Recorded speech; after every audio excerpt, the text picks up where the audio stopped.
오늘 우리에게 주시는 하나님의 말씀은 마태복음 6장 10절 말씀입니다.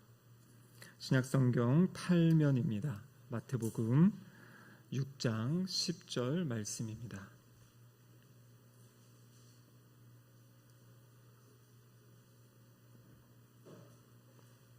하나님의 말씀을 함께 합독하도록 하겠습니다. 나라가 임하시오며 뜻이 하늘에서 이루어진 것 같이 땅에서도 이루어지이다. 아멘. 이는 하나님의 말씀입니다. 기도하시겠습니다. 하나님 아버지 감사드립니다. 금요일 저녁 비가 오는 이 저녁에도 저희들 주님 전으로 발걸음 인도하여 주시고 함께 모여 주님을 찬양하며 또 주님 말씀 듣고 기도할 수 있는 은혜 주심에 감사드립니다. 성령 하나님 이곳 가운데 친히 임재하여 주시고 또 각 심령 가운데 말씀하여 주셔서 이 저녁에 하나님의 말씀으로 우리의 마음과 심령이 회복되어지게 하시고 또 하나님 나라를 소망하며 꿈꾸는 은혜의 시간 되게 하여 주시옵소서. 설교자 입술을 주장하시사 하나님의 말씀을 온전히 잘 선포할 수 있도록 역사하여 주시옵소서. 예수님의 이름으로 기도드립니다. 아멘. 한 주간 잘 지내셨습니까? 인류 역사를 보면요, 수많은 그런 나라들이 있었습니다. 또 아주 강한 나라들이 있었고요. 어떤 나라는 해가 지지 않는 나라다라고 이렇게 불리우던 제국이 있었죠. 또 온 세상을 호령하였던 로마 제국과 같은 그런 나라도 있었습니다. 하지만 여러분, 그 역사를 보면요, 어떤 제국은 아주 짧게 끝난 제국도 있고요, 어떤 제국은 수백 년을 지나가긴 했지만 결과적으로 그 모든 제국들은 영원히 지속되지는 못했다라는 것을 우리는 역사를 통해 알 수 있습니다. 성경에 나오는 아수르라든지 바벨론이라든지 로마 이러한 나라들, 지금은 이제 그 후손들이 있긴 하지만 그 당시의 그 위력, 그 당시의 어떠한 강한 이런 것들을 나타내지는 못하고 있는 것이죠. 여러분, 성경에 보면 하나님께서 영원히 망하지 않는 하나의 나라가 있다, 그 나라가 있다라는 것을 성경은 우리에게 말씀하고 계십니다. 그 나라가 어떤 나라냐면 다니엘서 2장 44절에 다니엘 선지자를 통해 이렇게 말씀하셨어요. 같이 한번 읽어보겠습니다. 이 여러 왕들의 시대에 하늘의 하나님이 한 나라를 세우시리니 이것은 영원히 망하지도 아니할 것이요 그 국권이 다른 백성에게로 돌아가지도 아니할 것이요 도리어 이 모든 나라를 쳐서 멸망시키고 영원히 설 것이라. 여러분, 이 나라가 어떤 나라를 이야기하는 거겠습니까? 하나님께서 세우신 하나님의 나라를 지금 이야기하고 있습니다. 오늘 우리가 살펴볼 이 주기도문의 두 번째 기도의 내용, 여러분, 이 기도를 보면 나라가 임하시오며 바로 하나님의 나라를 위해서 기도할 것을 우리에게 말씀하고 계십니다. 근데 이 말씀을 듣는 이 당시의 유대인들은요, 예수님이 하신 말씀을 제대로 이해하지 못하고 자신들이 가지고 있던 어떤 생각, 그러한 나라를 소망했습니다.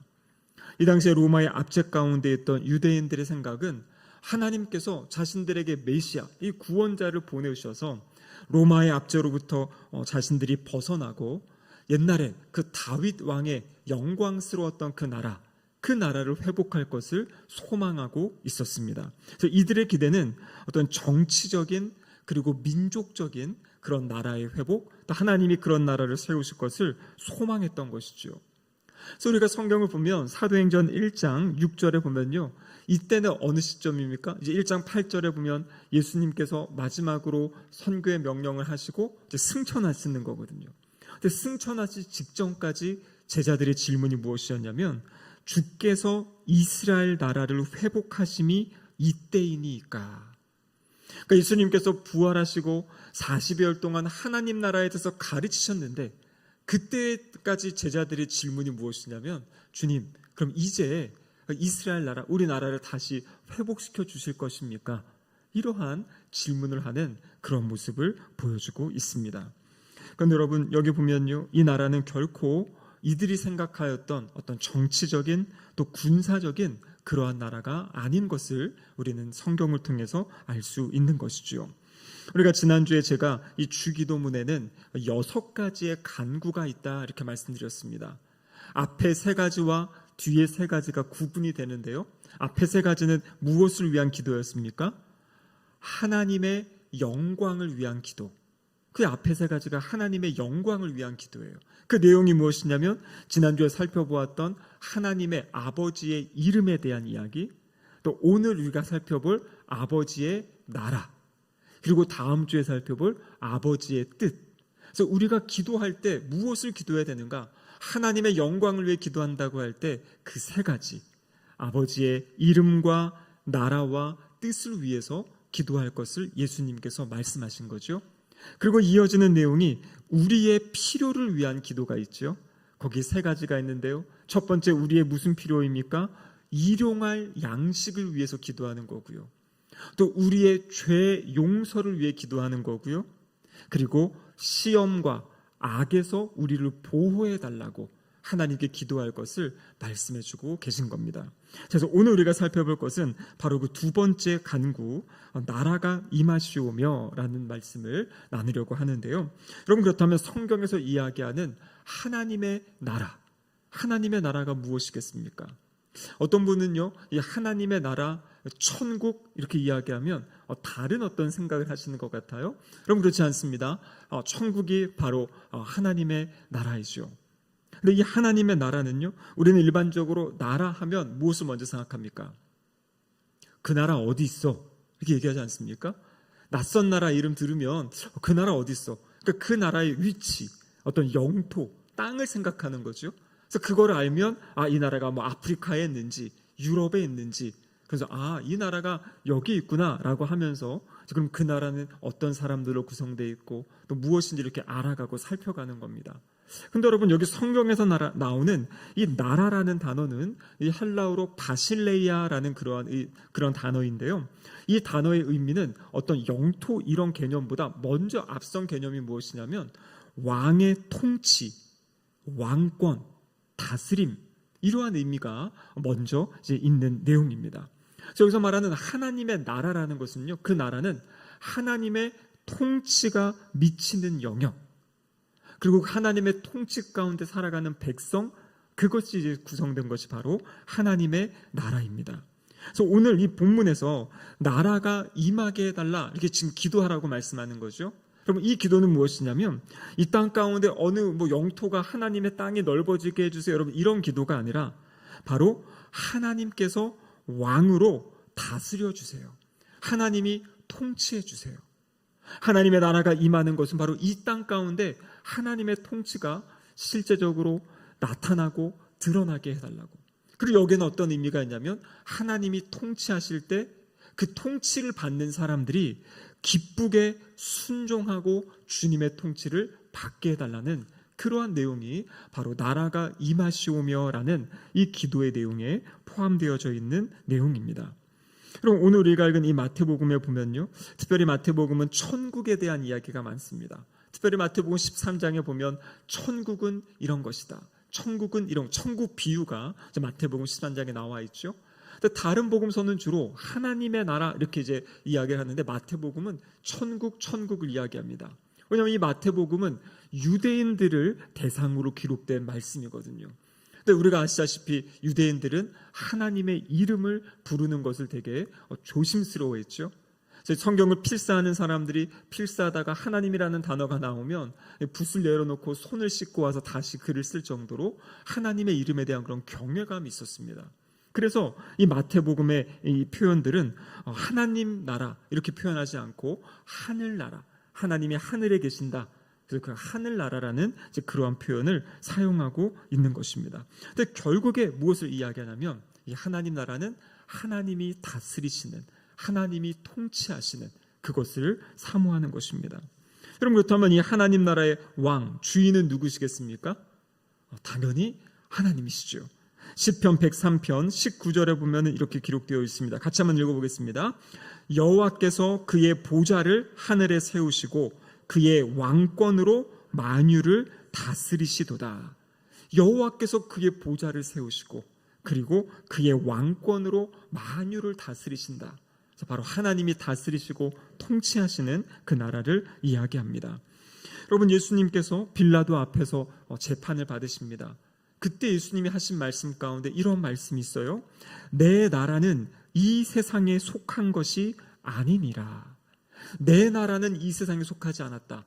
예수님 말씀하시는 내 나라가 무슨 나라가 있습니까? 하나님의 나라를 이야기하고 있죠.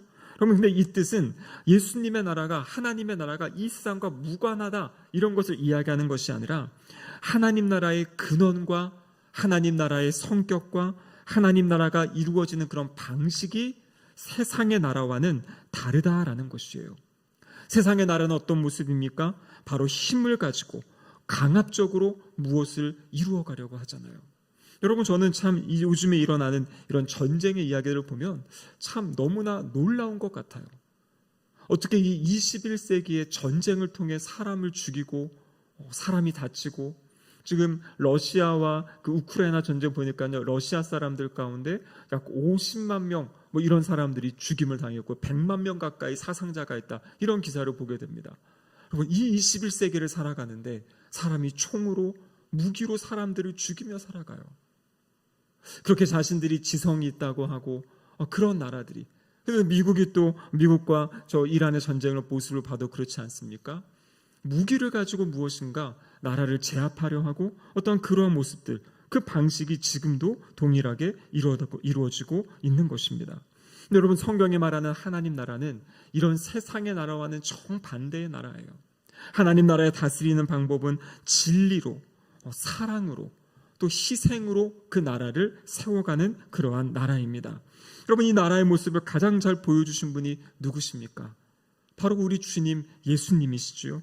예수님은 바로 이 십자가에서 자신을 내어주심으로, 이 십자가의 희생을 통해서 이 결정적인 승리를 이루신 분이 바로 예수 그리스도이십니다. 예수님이 십자가의 죽으심으로 이 죄와 사탄의 권세를 이기셨고요. 또 우리가 지금 계속 고린도전서 말씀, 이번 주에도 15장 말씀 묵상했지요. 바로 예수 그리스도의 그 부활을 통해서 죽음, 사망의 권세를 깨트리시고 승리하신 사건을 보여주고 계세요. 그래서 주님은 십자가와 부활, 그리고 우리가 승천하신 이후에 어떤 일이 있습니까? 하나님 보좌 우편에 앉아 계신다. 그래서 그 보좌 우편에서 하나님의 그 통치권을 받으시고 이 세상을 다스리시고 통치하시는 분, 그분이 바로 우리 주님이시다라는 것, 그것이 바로 예수 그리스도를 통해서 우리에게 보여주시는 하나님 나라의 모습입니다. 여러분, 이 진리를 아주 뼈저리게 배운 왕이 있는데요, 바벨론의 느부갓네살 왕이라는 사람입니다. 이 이야기는 다니엘서 4장에 나와 있는데요, 이 바벨론의 느부갓네살 왕이 자신의 엄청난 나라를 보면서 뭐라고 이야기하냐면 이렇게 이야기합니다. 이 큰 바벨론은 내가 능력과 권세로 건설하여 나의 도성으로 삼았다. 이 나라를 이룬 것이 내가 한 것이다. 그래서 이 나라의 주인은 나다. 이러한 이야기를 하고 고백을 합니다. 여러분, 그때 이것을 하나님이 들으시고요, 꿈을 통해서 이 느부갓네살에게 일어날 일들을 말씀하세요. 그리고 실제 다니엘이 그 꿈을 해석해주고 그 꿈대로 일어납니다. 어떤 일이 일어납니까?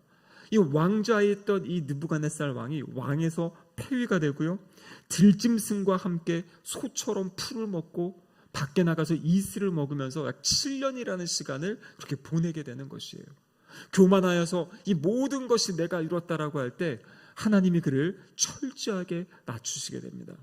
그리고 7년의 시간이 찼을 때 하늘의 지혜가 그에게 임해서 그가 뭐라고 고백하냐면 이 모든 나라의 주인은 하나님이시다라는 고백을 해요. 그리고 하나님을 찬양하고요, 그리고 그의 왕자가 회복되어지는 모습이 다니엘서 4장에 나와 있습니다. 하나님께서 세상 왕에게도 이 나라, 이 우주를 다스리는 분이 누구신지를 갖춰주셨던 모습이 다니엘서 4장에 나와 있는 것입니다. 여러분, 그렇다면 하나님의 나라가 임한다. 1차적으로 여러분이 하나님의 나라가 어디에 임하는 거냐면요, 우리에게 임하는 거예요. 예수 그리스도를 믿는 구세주와 주님으로 믿고 영접한 자에게 하나님의 나라가 임합니다. 그래서 우리는 어떻게 고백합니까? 예수님이 나의 삶의 주인이십니다. 나의 왕이십니다. 나의 구원자이신 예수님, 나의 구세주이신 예수님이 이제는 나의 삶의 주인입니다. 왕입니다. 그래서 여러분, 이 나라가 임하시옵소서라고 이 기도할 때마다 우리가 고백해야 될 것은 무엇이냐면 하나님께서 나의 삶을 다스려 주세요. 하나님이 나의 삶을 통치해 주세요.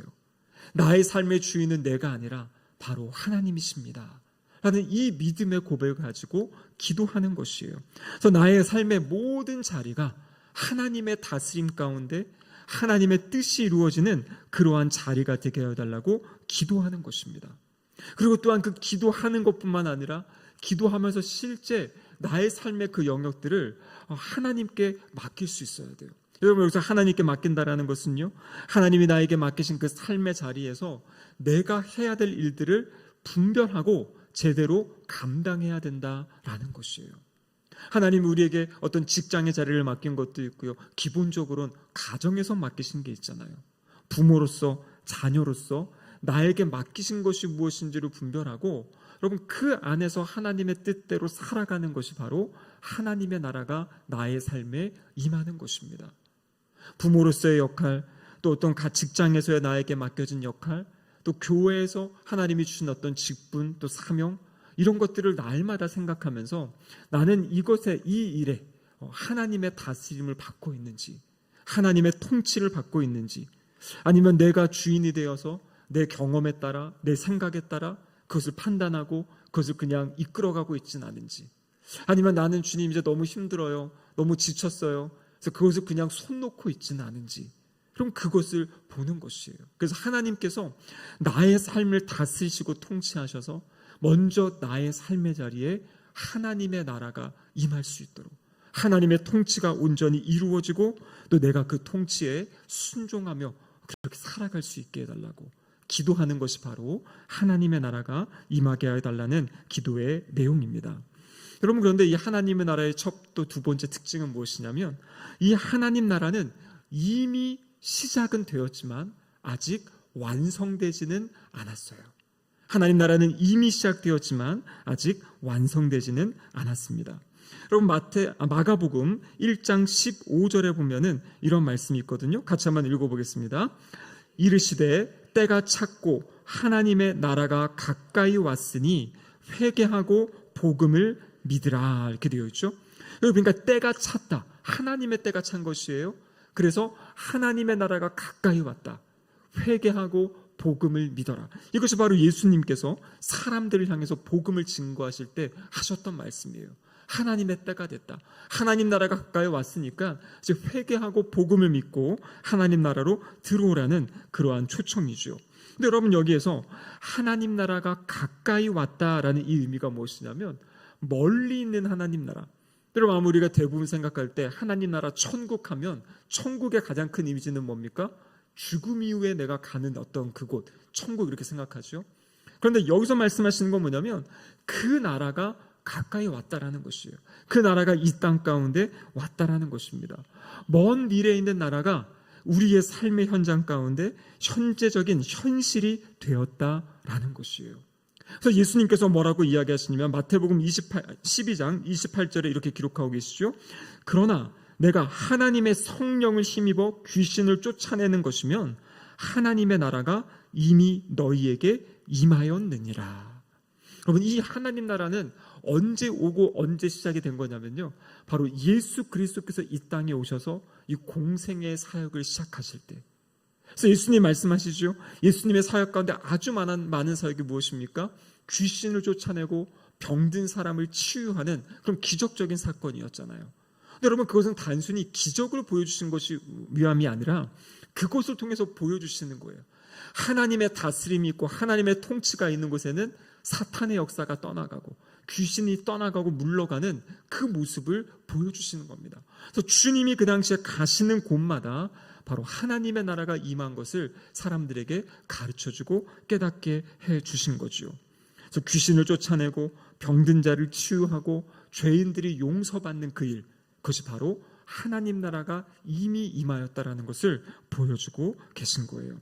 그런데 여러분, 동시에 우리가 생각해야 될 것은 그 나라가 아직 온전히 임하지 않았기 때문에, 그렇기 때문에 우리는 이 땅에 살아갈 때 하나님의 다스림이 있지만, 하나님의 다스림이 실제하지만 또 아직 사탄이 우리를 유혹하기도 하고 우리를 공격하기도 하는 그러한 삶의 자리를 살아가게 되는 것이죠. 여러분, 그런데 예수님은요, 마태복음 13장의 비유를 통해 말씀하세요. 하나님의 나라는 어떤 작은 씨와 같다, 이렇게 말씀하세요. 그리고 그 씨가 심겨지면요, 그 씨가 처음에는 작아 보이지만 눈에 보이지 않는 아주 작은 그런 겨자씨 하늘과 같은 거지만 이것이 시간이 지나면서 점점 자라가서 많은 사람이 그것에 깃들일 수 있는 어떤 그러한 하나님의 나라로 성장한다라는 것을 말씀하고 계십니다. 여러분, 지금 우리가 보는 이 세상, 바로 예수께서 이 땅에 오셨던 이 초림하신 사건, 그때부터 하나님 나라는 지금 이제 시작이 돼서 진행이 되어져 가고 있는 것이에요. 지금 우리의 눈으로는 뭔가 엄청나게 완벽한 게 보이진 않지만 주님의 나라는 은밀하게, 하지만 조금씩 확장되어지고 있다라는 것이 성경의 말씀입니다. 그럼 그렇다면 그 하나님의 나라가 어떠한 모습으로 우리에게 임하는가? 어떠한 모습, 하나님 나라가 임했을 때 나타나는 모습이 무엇인가? 그래서 바로 로마서 14장 17절에 나와 있는 말씀인데요, 같이 한번 읽어보겠습니다. 하나님의 나라는 먹는 것과 마시는 것이 아니요 오직 성령 안에 있는 의와 평강과 희락이라. 그러니까 하나님의 나라, 하나님의 다스림이 우리 개인의 삶과 우리의 공동체, 우리의 가정 이렇게 임할 때 어떠한 역사가 있냐면요, 성령님 안에서 의와 평강과 희락이 있다 그래요. 여러분, 이 첫 번째 나오는 의라는 것은 무엇이냐면요, 하나님과의 올바른 관계가 형성된 상태를 의로운 상태라고 이야기하는 것이에요. 그러니까 하나님 나라가 임하는 그곳, 우리 각 개인이, 우리 공동체가 하나님과 올바른 관계, 하나님의 말씀을 듣고 하나님을 순종하고 하나님을 사랑하는 관계, 그것이 바로 의가 나타나는 거고요. 여러분, 하나님을 그렇게 사랑하는 사람은요, 이번 주일에 들은 말씀처럼 하나님의 아가페 사랑을 경험한 사람은 그 아가페 사랑을 사람들에게 또 어떻게 합니까? 전하고 나누며 살아가게 되잖아요. 사람들을 용서할 수 있고 사람들을 용납할 수 있는, 그럴 때는 어떻게 됩니까? 깨어진 관계 안에 오늘 본문의 말씀처럼 평강이 임하게 되는 것이에요. 하나님과의 의로운 관계가 회복되어지고 그 의로운 관계 안에 사람들과의 그 평강이 있고요. 그리고 여러분, 그 평강이 있는 그 자리에 무엇이 임합니까? 희락, 기쁨이 임하는 것이에요. 삶의 자리에 때로는 어려움이 있고 부딪힘이 있지만 여러분, 그것을 이겨나가는 힘은 어디서부터 오는 겁니까? 사실 사람들과의 관계로부터 오잖아요. 하나님이 직접 부으시는 그 은혜, 또 사람들로부터 오는, 직장에서 막 지치고 힘든 마음이 있다가도 우리 여기 어르신들 보면, 우리 손주들 보면 어떻습니까? 그 모든 고민들이 사라지고 그냥 기쁘고 즐거운 마음이 있죠. 물론 며칠간 집에 있으면 그런 마음들이 또 사라진다 하시지만 그래도 이 눈에 아른아른거리고 그런 거 있지 않습니까? 저도 지금도 저희 자녀들을 보면은 그냥 이렇게 웃음이 나오고 기쁨이 나오는, 그래서 저는 언제나 새벽기도 나오기 전에 아이들 방에 한 번씩 들렀다가 이렇게 한번 잘 자고 있는지 보기도 하고요. 이렇게 선풍기 켜놓고 자고 있으면 꺼주기도 하고, 그래 나오는데 그렇게 볼 때마다 기쁨이 있는 거예요. 아, 그래, 하나님이 이 귀한 자녀들을 우리에게 주셨다. 그게 뭐냐면 관계 안에서의 기쁨이죠. 그래서 하나님의 나라는 오늘 이야기한 것처럼 그 주님이 올바르게 다스릴 때 의와 평강과 희락이 있다, 이렇게 말씀하고 계시는 거예요. 여러분, 그런데 우리가 기억해야 될 것은요, 교회는 어떤 공동체냐면 바로 이 하나님의 나라를 보여주는 공동체가 돼야 돼요. 교회 자체가 하나님 나라는 아닙니다. 하지만 교회는요, 주님이 다스리시는 곳이잖아요. 교회의 주인은 하나님이시고 예수 그리스도시잖아요. 그래서 주님의 다스림이 가장 아름답게 나타나야 될 곳이 바로 교회예요. 그래서 교회 안에는 주님 말씀하신 것처럼 의와 평강과 희락이 넘치는, 그래서 평안하면서도 기쁨이 넘치는 곳이 여러분 교회가 돼야 됩니다. 우리가 교회 나올 때마다 웃음이 있어야 돼요. 서로를 바라보면서 즐거워할 수 있어야 되고요. 다시 만난 것에 대한 기쁨, 감격, 여러분 그것을 위해서 기도하시기 바랍니다. 그래서 우리 교회가 주님 나올 때마다 서로 안에 기쁨이 있게 하시고 즐거움이 있게 하시고, 세상에서 피곤하고 지쳤던 그 마음이 하나님이 우리 교회에 주시는 그 은혜 가운데 그 마음이 회복되어지고 기쁨을 누리는 하나님 나라를 경험하는 그러한 삶이 되게 해달라고 기도하시는 우리 성도님들의 삶이 되시기를 바랍니다. 여러분, 근데 이 하나님 나라는요, 말씀드린 대로 나의 개인의 자리, 개인의 삶의 자리에 하나님 나라가 이루어져야 되고요. 그리고 어디 있겠습니까?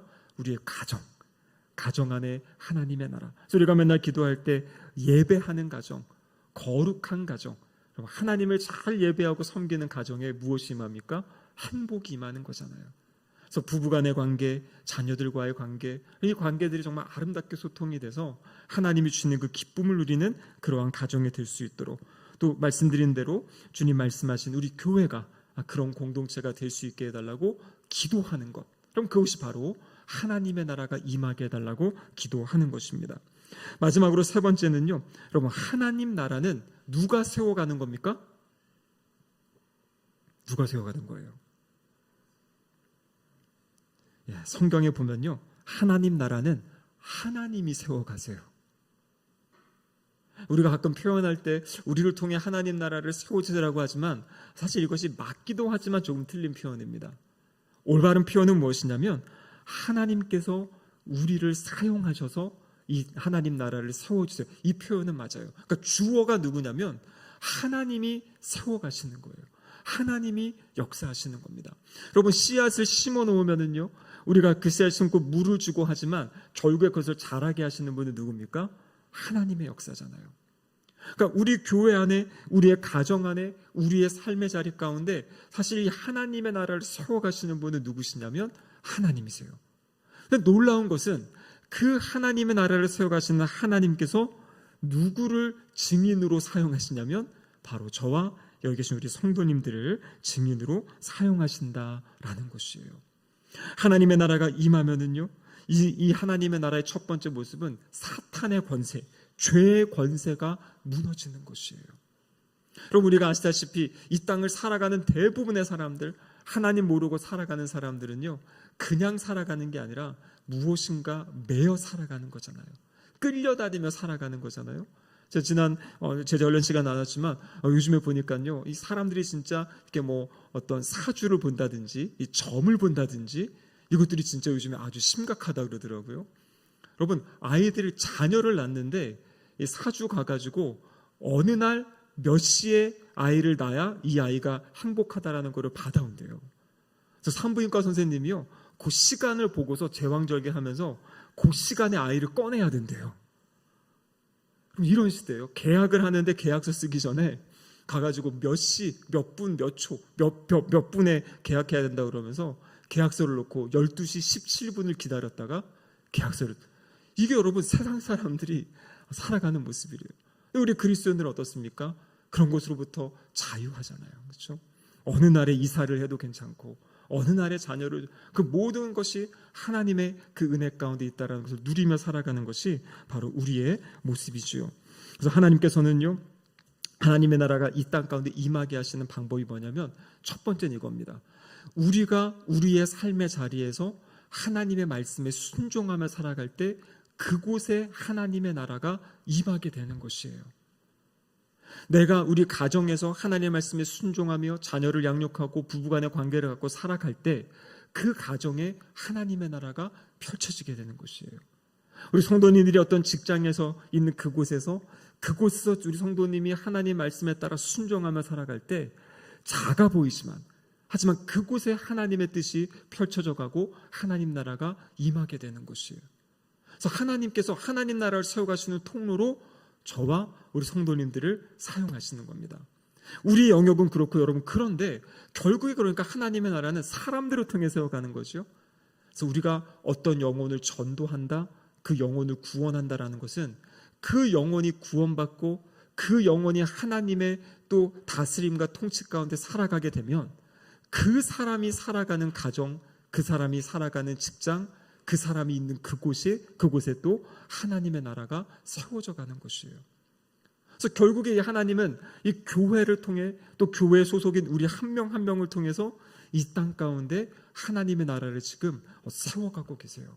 그래서 우리가 전도한다라는 것, 그 한 심령을 구원하는 것뿐만 아니라 그 심령을 통해서 그 심령이 있는 그곳에 하나님의 나라를 펼쳐가고 세워가는 그 하나님의 일들을 이루어가는 것, 이것이 바로 주님의 뜻이다라는 것이죠. 그래서 사도행전 1장 8절에 보면요, 오직 성령이 너희에게 임하시며 너희가 권능을 받고 예루살렘과 온 유대와 사마리아와 땅끝까지 이르러 내 증인이 되리라, 이렇게 말씀하셨죠. 그래서 주님은 우리를 증인으로 부르십니다. 그리고 이 증인의 삶을 살아가게 하시는 거예요.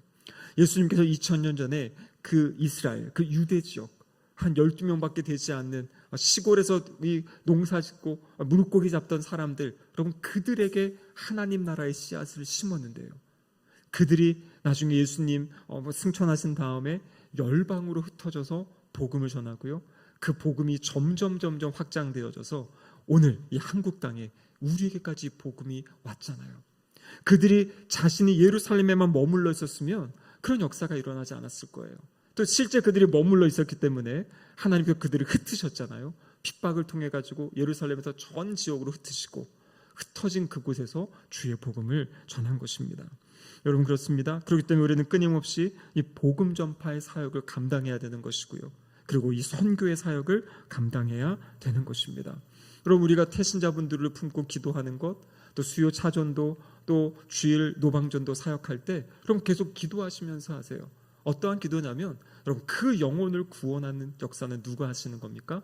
하나님이 하시는 거예요. 하나님이. 제가 이번 주에 수요 차전도 하다가 그런 마음이 들었어요. 이거는 이 사람들을 만나서 어떤 그 사람들에게 직접 감동을 주고 그 사람이 막 교회 나오게 하고 그것보다 제 주셨던 마음은 뭐냐면 하나님 앞에 서 있는 거예요. 하나님, 저희가 하나님 말씀에 순종해서 복음 전하라고 하니까 이곳에 나와서 사람들을 만납니다. 하나님께서 영혼들을 구원하여 주시고 하나님께서 복음의 역사를 행하여 달라고. 그래서 그 자리에서도 기도하면서 하나님께서 구원해 주세요. 근데 여러분 밖에 나가 사람들을 만나보면요 너무나 불쌍한 마음이 들어요. 긍휼한 마음이 들어요. 표정들이 너무나 심각하고요. 너무나 아프고요. 근데 가끔 교회 다니시는 분들 만나면 조금 다릅니다. 표정이. 어떤 분은 이제 지나가시면서 격려해 주시기도 하고 뭐 할렐루야라고 해주시기도 하고. 우리 교회 분들도 다른 데 가시면 꼭 그렇게 하시기 바라요. 어떤 분들은 너무나 쌀쌀하게 난 교회 다녀요. 필요 없어요. 이러고 지나가시는데 그러지 마시고 수고하십니다. 그렇게 축복해 주면 얼마나 기분이 좋습니까? 그래서 제가 그 자리에서 안타까운 건 뭐냐면 진짜 얼굴들이 너무나 무너져 있는 분들, 정말 너무나 시름 가운데 있는 분들, 그래서 이거를 드려도 받을 힘조차 없는 그런 분들이 있어요. 여러분 기도하는 거죠. 기도할 때 하나님께서 그들에게 역사하시고 하나님의 일들을 행하시는 겁니다. 여러분 이제 우리가 다음 달이면 태국에 선교사를 파송하는 이제 그러한 일들을 지금 이제 준비하고 있습니다. 여러분 지금 우리 교회의 규모에서 사실 태국 선교사를 파송한다는 것은 다들 놀라십니다. 이번에 제가 관련해 가지고 선교 관련된 분들을 만나서 이야기하는데 우리 교회의 어떤 상황을 들으시더니 정말 대단한 결심을 하셨다라는 이제 그러한 이야기들을 하세요. 왜냐하면 지금 한국 교회가 점점 위축되고 있고 하기 때문에 어떻게 하면 그냥 우리의 몸을 지켜갈까에 관심들이 있어요. 근데 우리가 지금 그것을 넘어서서 우리도 지금 힘들고 어렵지만 하나님이 우리 지금 30년 동안 이 태국 선교 과정들을 이끌어 오신 분도 하나님이시잖아요. 그래서 하나님께서 이 일을 계속 진행해 가시기 원하시는데 우리가 그 일에 함께 주님 순종하고 동참하겠습니다라고 이렇게 이제 마음을 지금 모아가고 있는 것인데요. 그러면서 기도하시면 됩니다. 하나님께서 이 일을 하실 것입니다. 하나님 하시는 일에 저희가 동참하게 해주셔서 감사합니다. 저희가 이런 마음을 가지고 이렇게 기도하면서 또 함께 이 사역에 나아가겠습니다라고 기도하시기를 바랍니다. 그래서 아마 이번 주에 이제 선교사님이 오셔서 또 말씀을 전하시고 선교사 가족분들도 좀 이렇게 만나는 그런 시간을 가질 거고요. 이제 그 이후에 이제 우리가 이 선교 사역을 위해서 이제 본격적으로 함께 이제 선교 헌금을 하는 또 이제 그런 시간을 이제 갖게 됩니다. 그럼 그럴 때 지금부터 한번 기도해 보시기 바라요. 하나님 제가 이 사역을 위해서 어떻게 저는 제가 우리 가정은 헌신하면 좋겠습니까? 그리고 기도하시고 하나님께서 주시는 감동에 따라서 이렇게 함께 동참하시는. 그래서 하나님이 우리 또 신길동 교회를 통해서 이 태국 지역에 하나님의 나라를 세워가시는 일에 귀하게 쓰임받는 우리 신길동 교회가 되기를 주님의 이름으로 축복합니다. 아멘. 함께 기도하시겠습니다. 하나님 아버지 감사드립니다. 나라가 임하시오며 라는 이 기도에 여러 가지 많은 뜻이 있음을 주님 배우게 하시며 감사드립니다. 우리가 기도할 때마다 주님 이 나라가 임하시오며의 기도가 우리의 입술에 있게 하시고 그래요 나의 삶의 자리에 우리의 가정에 우리의 교회에 우리 직장의 자리에 하나님께서 하나님 나라를 세워가시는데 귀하게 쓰임받는 우리의 삶이 될 수 있도록 인도하여 주시옵소서. 하나님 나라를 세워가는 또 그 삶, 또 하나님 나라 안에 거하는 그 순간을 통해 기쁨을 누리게 하시고 평화를 누리게 하시고 또 감사를 경험하며 살아가는 복된 우리의 삶의 자리 될 수 있도록 붙잡아 주시옵소서. 예수님의 이름으로 기도드립니다. 아멘.